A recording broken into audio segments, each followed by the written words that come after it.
All right, thank you to B-Sides. Today's talk is going to be Ghostbusting 2024 from the ashes of 2023's ransomware ghosts. And I am Steve Thomas. A little bit about me, gives you some context for this talk. I've been a threat intelligence engineer for about 20 years, as well as a serial entrepreneur. I built one of the world's first threat intelligence startups a little bit more than a decade ago. Since then, I've been building startups in the world of identity theft, third-party risk, and then, of course, HackNotice, which is, again, a threat intelligence startup.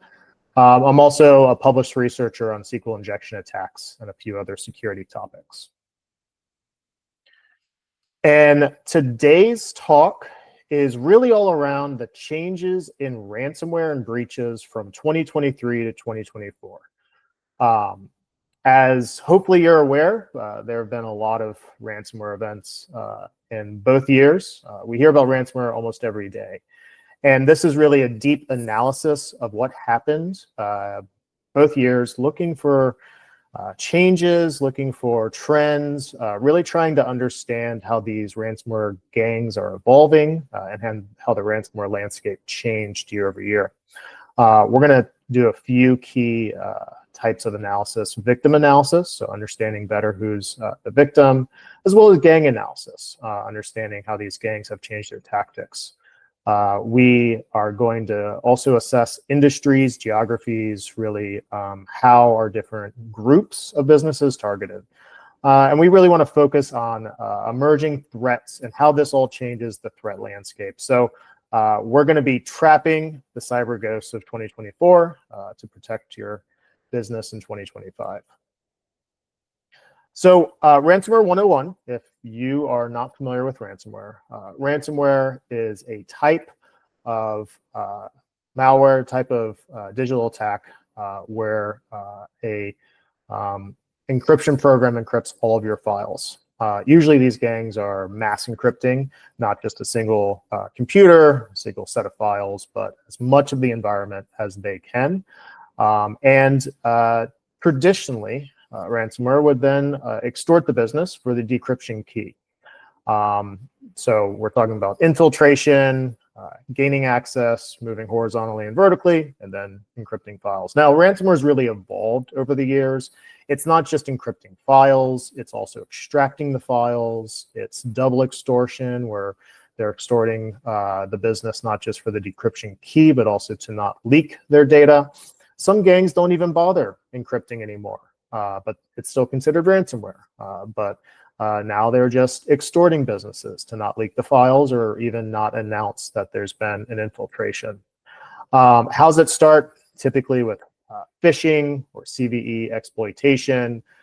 Hackers get in with a sneaky email, turn everything into gobbledygook, shut down systems. And why are we tracking this, right? We're tracking this because this is one of the biggest concerns that businesses have. And by analyzing the past, analyzing what's been happening in ransomware, we can really get a better sense of how we protect ourselves and focus our defenses for the future. Also, these gangs have really funny names. So Stay Puft is not currently a ransomware gang. It is a ghost, but it very well could be a gang in the future. A little bit about HackNotice. So why are we able to do this type of analysis? We are an AI-driven breach intelligence platform.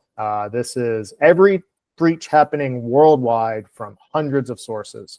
We really focus on time to knowledge. And what's important with time to knowledge is really getting these events as quickly as they can possibly be known. What that means is that we spend a lot of time getting these events directly from the threat actors themselves.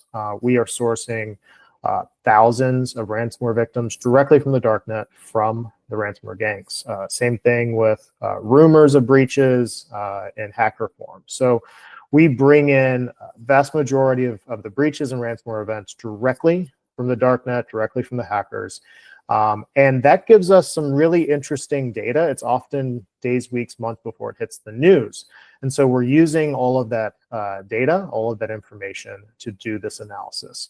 It is AI driven, so we're doing a bunch of trend analysis, change analysis, really diving deep into the TTPs or tactics, techniques, and procedures of these gangs.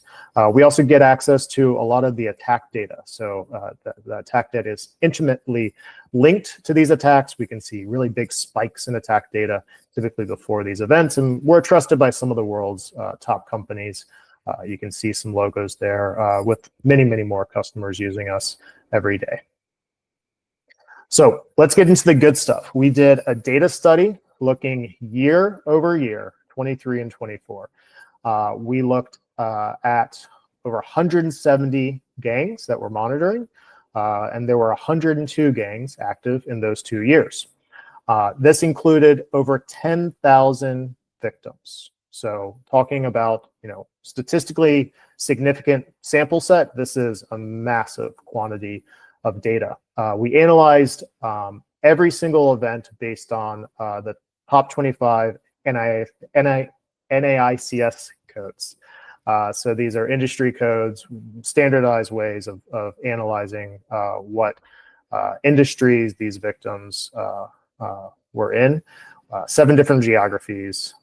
And this really accounts for dozens of events that are happening every day.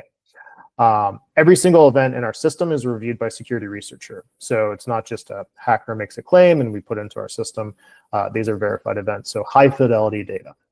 And we looked at this data every single way. We looked at year-over-year growth, gang churn, gang growth, industry concentration, industry change, geography concentration and change, targeting, retargeting, top gang analysis. We really made Louis Tully proud by going deep into the data. All right, so this is going to be a lot of the background knowledge. I don't expect you to read this slide, but what I want you to get from this is that ransomware is not a monolith. It's not uniform. We have gangs that are focused on very specific industries, and sometimes those industries vary quite a bit. So this is a heat map here. You can see concentrations. This is manufacturing over here. We have high technology, finance, but you can also see high concentrations here by specific gangs. Same thing with geographies. A lot of activity in Europe and North America, but there are some gangs that focus specifically on regions outside of those. And we did year-over-year analysis. You can see in this heat map how gangs change their tactics over time. So we're looking at gangs that have completely changed the industries they focus on. And our premise is that they did that because other industries gave a bigger payday. Same thing with geographies. We found some gangs that have completely changed the geographies they go after. And you can see some overall change year over year by these gangs. Excuse me. All right, so let's get into the details. What are some top line insights we can get year over year? So some high level numbers that seem pretty average. The number of gangs grew by 8%, or I'm sorry, the number of gangs grew by 6%. The number of victims grew by 8%. That doesn't seem like a lot, but if you look at gang death, 23, we had 38% of all the gangs in 2023 die. That's massive churn. That means that these gangs that you hear about, just because you're hearing about them doesn't mean that they're going to stick around. They may only be around for a few months. And so this is a very dynamic cybercrime industry.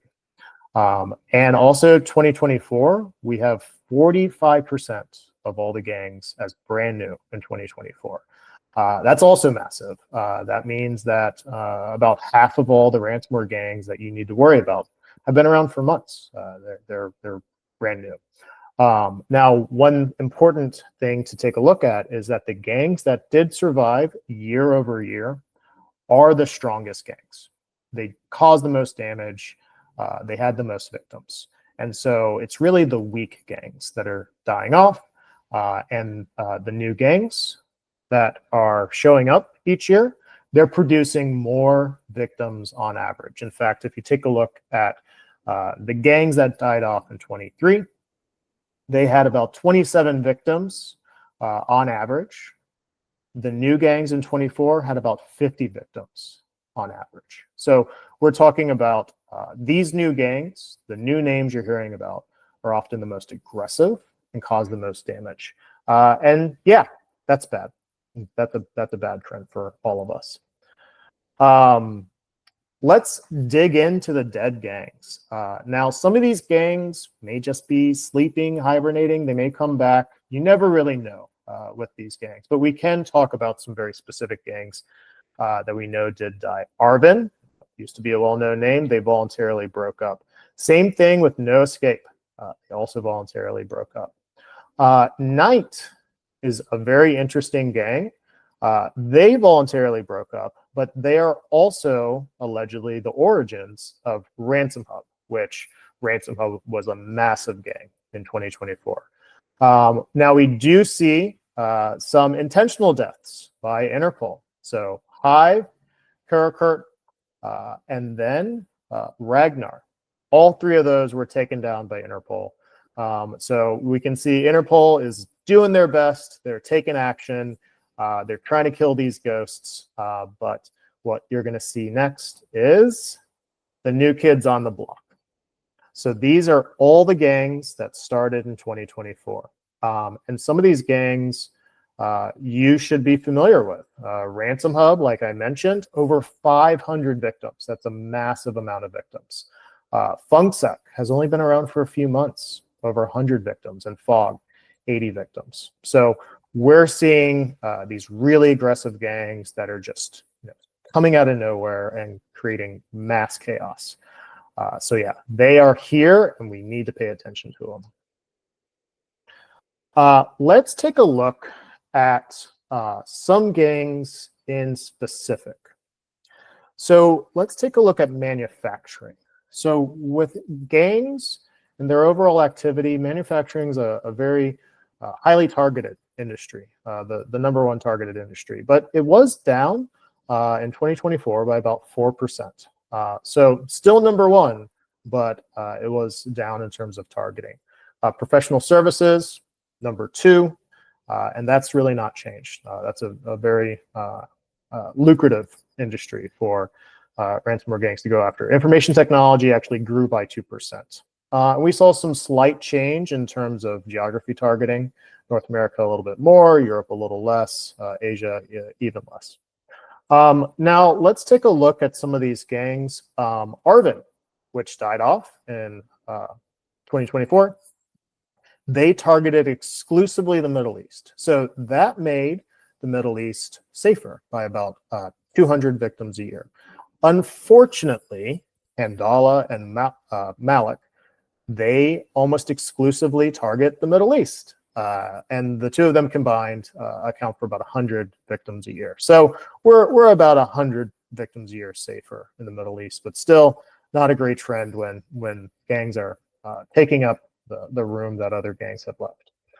Cyclops focused exclusively on Africa. Their death does make the region about 200 victims a year safer. Let's get into some more specific gangs. We see year-on-year targeting from gangs that survived in 23 into 24.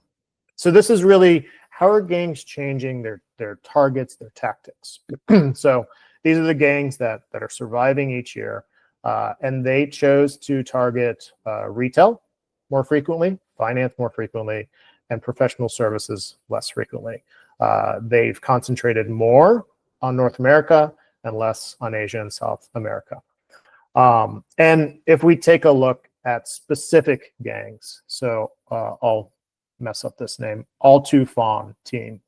Al-Tufan team focused on Middle East financial services in 2024 instead of North America and European information technology and transport. So that's a pretty major shift in region and industry. Cuba, as their name suggests, they used to focus on North America, specifically retail and healthcare. They now focus on European manufacturing. So that's a pretty major shift. 8base focused on EU manufacturing instead of North American information technology, and Ransomed VC focused on retail instead of information technology and finance. So what's important to take from this is that if you're in a very specific industry, you're going to have gangs that target your industry. But that's going to be dynamic.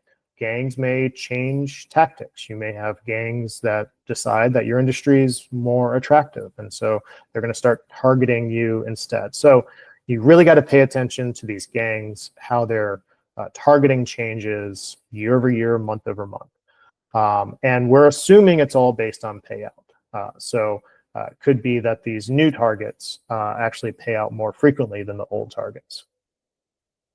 Let's look at the 2024 leaderboard. So the top gangs last year were Lockbit, Ransom Hub, and Play News. Lockbit, Play News, those are well-known names. They existed in 23. Ransom Hub's brand new. Top industries: manufacturing, professional services, information technology. This really should not be a surprise. If you are in these industries, you have to pay attention to ransomware because those gangs are paying attention to you. North America, largest concentration of victims by far, followed by Europe and then Asia. But you can see the concentration is really skewed to North America and Europe. Now let's take a look at these top gangs. We're going to dive in a little bit deeper into these gangs here. These are the top 4 gangs from 2024. And I want us to take a little bit of time here and look at how are they attacking businesses. So these are the TTPs, the tactics, techniques, and procedures. And one thing I'll draw your attention to is that every single top gang engages in phishing or spear phishing. Phishing, as hopefully you're aware or you'll hear throughout BSides, is emails sent to employees trying to trick them into either downloading an executable, putting in credentials. It could be long form where they're trying to build up trust and eventually they'll have a call to action, but it's fraudulent emails. Spear phishing is really targeted on a specific person or set of people, often using threat intelligence or even open source intelligence to understand that person, know intimate details about them, even profile what they would respond to the best in terms of a call to action. Next, we see all the gangs engage in CVE exploitation. This is going to be exploitation of vulnerabilities in the publicly facing infrastructure. That's pretty easy, pretty obvious. If a gang can get in through your publicly facing infrastructure, they will. Which means patching, patch management, public infrastructure protections such as a WAF are incredibly important. Now the gangs, they vary a little bit. Lockbit engages in credential stuffing. Ransom Hub uses C2 servers, so command and control servers, to coordinate their infections. Play News uses scripting, so does Akira. Lockbit uses scheduled tasks, so your task manager. So there's a little bit more variance in terms of how they go about moving horizontally and vertically in the business. But once they have gotten as much of your business as they have, all of them engage in double extortion. So ransomware is probably the fastest moving cybercrime industry subsector in existence, and all top gangs are focused on how can we get the biggest payday here, and double extortion. That's not only encrypting your files, but also stealing your files and threatening to release them or even sell them is a very common tactic. And one thing I want you to really focus on here is that the top gangs have very similar TTPs. So they're all cheating off each other. They're all taking the best attacks and reusing them. They may even have members that are moving from gang to gang. So if you protect against one of these top gangs, you're really protecting against all of them because they share very similar TTPs. They share very similar targeting as well. So key takeaways. What can we learn from this? Well, we've learned that we have massive churn in terms of the number of ransomware gangs and what the gangs are. 38% is a huge amount of turnover. If this was happening in a typical industry, we'd be talking about this nonstop. So don't assume that the defenses that you built based on 2024's data are going to be still valid. You need to stay up to date on this stuff. Old school tough. The gangs that last year over year over year, those are some really resilient gangs. Those are gangs that are continually changing their tactics. Those are some of the most aggressive gangs. The new kids on the block, the new gangs are more aggressive and more successful than the gangs that are dying off. So if you hear a brand new name and you hear about it a lot, like Ransom Hub, you need to pay attention. Potentially it's going to be the brand new gang that's going to be a major factor in terms of how you protect your business. They're all chasing the money. This is a money game. Ransomware only exists because hackers can make a massive amount of money doing it. And the gangs are going to change their TTPs. They're going to change their targets. They're going to change your geos. They're learning as they go. This is not just a bunch of scripts running. These are people that are really optimizing their business. And they all share tricks. They all share the same TTPs.